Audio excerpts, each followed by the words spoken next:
Everyone, it's Emily Fox. Today's video is going to be the Boujee Booktuber tag by Ebooks. I will link her channel down below. If you don't follow her, you should. It was requested that I do this tag, so I have the questions in front of me and we shall discuss how bougie I am or not. Question number 1 is, what is your average monthly budget for books? Honestly, I've mentioned it quite a few times on this channel. I tend to be kind of cheap with my books. Smart. I tend to go to library sales or use bookstores, so I don't tend to spend that much money. I will discuss that in a second. Actually, there's other questions, but yeah, my monthly budget is probably less than $100. I should probably calculate how much I spend in a year. Maybe I don't want to know though, but I probably could / should calculate this for next year. Let me know if you're interested. I could probably eventually do a video and we can all cringe and judge me. Question number 2. What's the most you've ever spent in a bookstore? In person? Because I'm definitely that person that online, it's not real money. In person though, so I don't think I've ever spent a crazy amount. Possibly over 100, but definitely less than like 500 or something, that's for sure. I can't even remember when I even bought a book in person. So yeah. Online though, it would probably still be less than 500, more than 100. But I can imagine myself ordering like $300 worth of book that one time at 2 in the morning when I'm totally sober. So yeah, something like that. But it's not something I've done any time recently. So I'm not very bougie so far. Are you willing to pay full price for brand new release, or will you wait until you have a coupon or there's a sale? Bish, have we met? I very, very rarely spend full price on a book. I absolutely want to support authors. That's why I use my library. Otherwise, very few books make it directly into my collection once they are released. Let me know, actually, I could probably do a video about that, but like recently I've done that for like a Brandon Sanderson book, or if there's an author that I've read something else by him, especially if it's a series and I'm dying to read the next one, that's usually when I will spend the money, because I know that there are going to be like ridiculous waiting lists at my library, so I tend to think it's worth it / safe because I know I will enjoy it.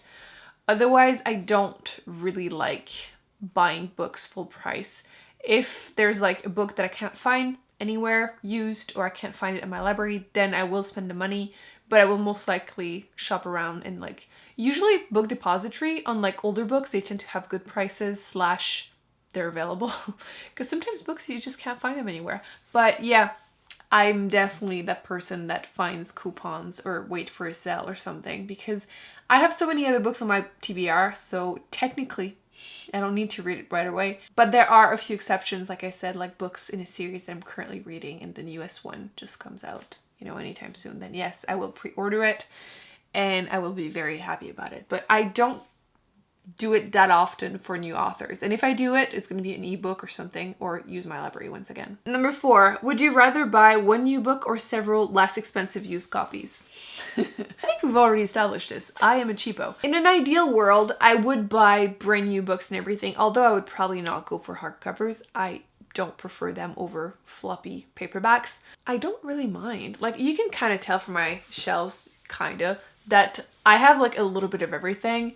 I don't really care. I don't love mass market paperbacks, but if it's the only thing available for a book that I've been looking for, I will get it. I will read it and enjoy it anyway. I would much rather get a bunch of books instead of just one, obviously. Come on.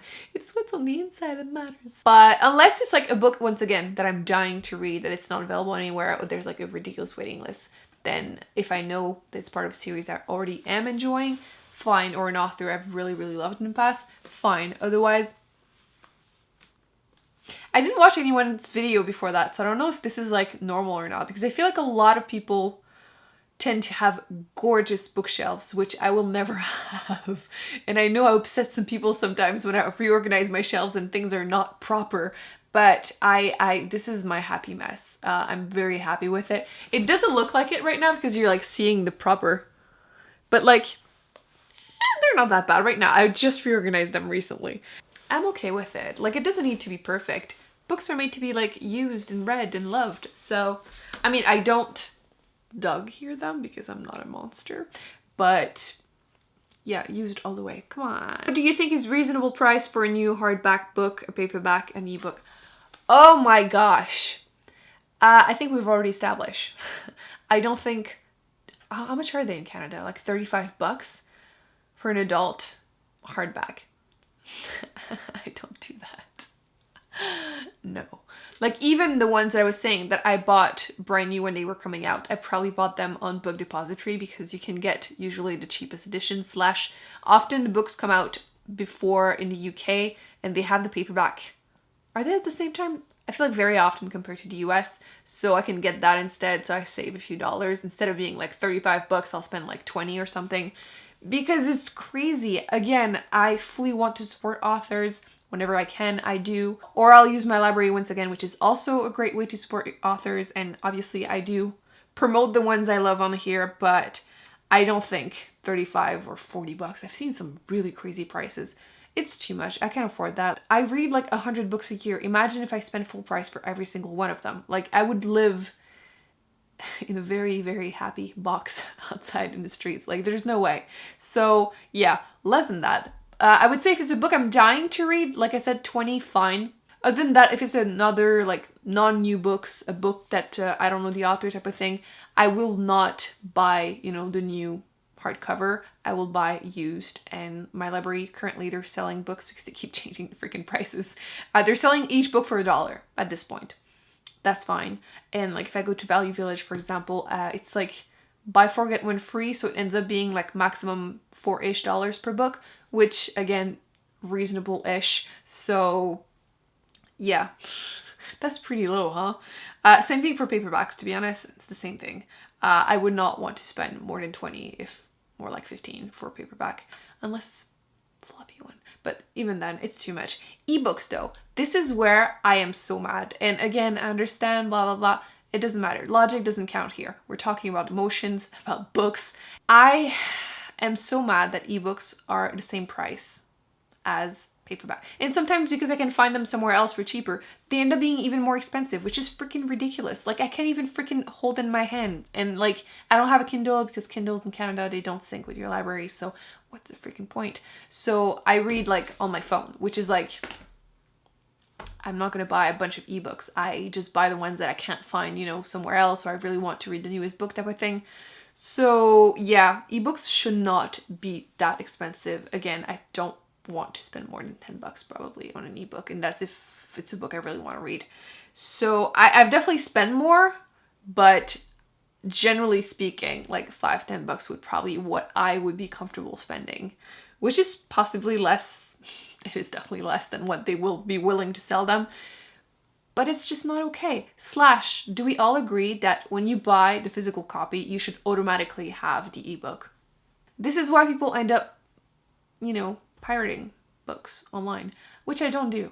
I think I've done that once in my entire life. So I support authors as much as I can, but there's a limit. I would actually be very curious to hear your answers, by the way, at this point, because this went deeper than I thought it was going to.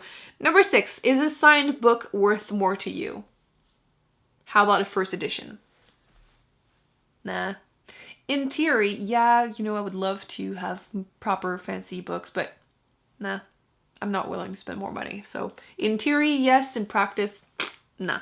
What is your most valuable book, sentimental or actual value? I don't have any book of actual value. So the only book that I have that is actually old, like old me, my old copy, I have my first Harry Potter book in French, Harry Potter à l'école des sorciers, which I read this thing a million times, and I'm someone that's super careful with her books, so to see that this one actually looks used, like, you know, I have read this like 20 plus times, and it's one of the only books that I've actually kept from, you know, childhood. So has anyone else had these? Because will you pay more for a cover or edition you like better? Yes, but not a lot. Like, definitely more like $2 to $5 max. Usually what I end up doing is going on Book Depository, which I'm not sponsored. Clearly they should be. I will put an affiliate link in the description box if you want to support me. But one of my best purchases this year, was it last year, was this one. This is the UK edition, because the US one I hated with a passion. This is Skyward by Brandon Sanderson. How freaking amazing is this thing? So I'm pretty sure I did spend a bit more money to get this, and it's the hardcover too. But yeah, but not a lot, not always. That's my answer. To be fair, I'm not really big on cover buys, so it doesn't happen often. Number 9, what physical characteristic does a good quality book have? I mean, a good cover, but I don't think that's really good quality. To be honest, I think just, see, let's switch this to what is like my ideal book like. And the answer is a big freaking floppy book. Like, this is what happiness looks like to me. Like,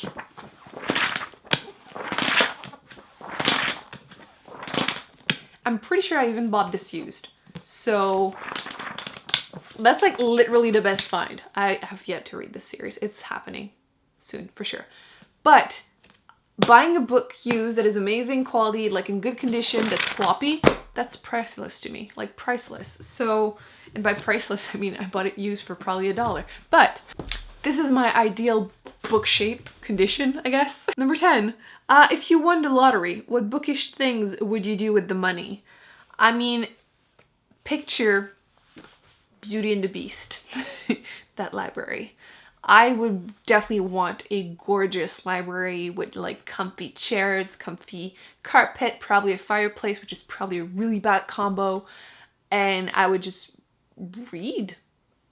Does that count? Just crazy bookshelves, like a huge freaking library in my own house, which I don't think that's really that bookish. That's literally books.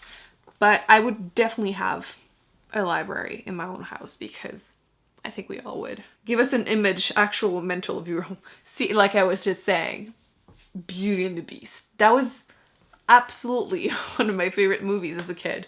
I mean, Belle is like literally one of my favorite princesses because she's awesome. And I literally, as a kid, I was walking around with a blue book. I had brown hair.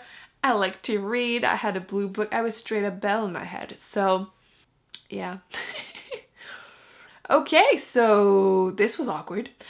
This was the Boujee Booktuber book tag. I hope you enjoyed it. Once again, in the comment section, feel free to discuss some of the things I mentioned because I would love to talk about it with you and just debate a little bit. Don't forget to give this video a big thumbs up if you enjoyed it. Don't forget to subscribe, and I will be putting some more videos on the screen that I recommend you check out, and I'll see you in my next one.